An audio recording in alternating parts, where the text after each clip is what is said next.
যে সংস্কার কমিশনগুলোর পূর্ণাঙ্গ রিপোর্ট আমরা আশা করছি ৮ ফেব্রুয়ারি প্রকাশ করা হবে। এই আলোচনা ফেব্রুয়ারির মধ্য থেকে যে শুরু হবে সেটা সম্ভব হলে রোজার মধ্যেও চালিয়ে নেওয়া হবে, রাজনৈতিক দলগুলো যদি রাজি থাকে। আসলে আজকে এটা খুব গুরুত্বপূর্ণ মিটিং ছিল।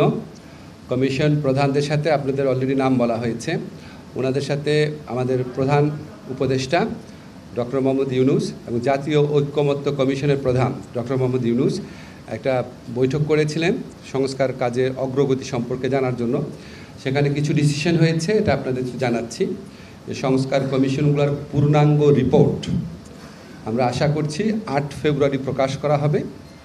৮ ফেব্রুয়ারি একই সাথে এই সংস্কার কমিশনের প্রধানরা মিলে আশু করণীয় কী আছে, সংস্কার কার্যের ক্ষেত্রে আশু করণীয় কী আছে, মধ্যমেয়াদে কী আছে, বা ভবিষ্যতে নির্বাচনের পরে যদি তারা কিছু করতে চায় সেটা কী আছে, সেটা ৬টা কমিশন মিলে একটা সর্বসম্মত সুপারিশনামা পেশ করবেন ৮ ফেব্রুয়ারিতে।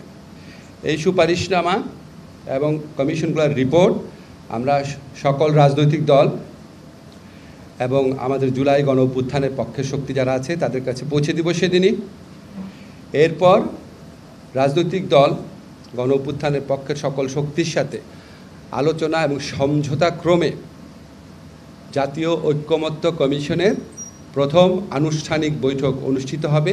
আমরা আশা করছি এটা ফেব্রুয়ারির মাঝামাঝি সময় অনুষ্ঠিত হবে এবং এটা রাজনৈতিক দলগুলোর সাথে কথা বলেই ডেটটা ঠিক করা হবে।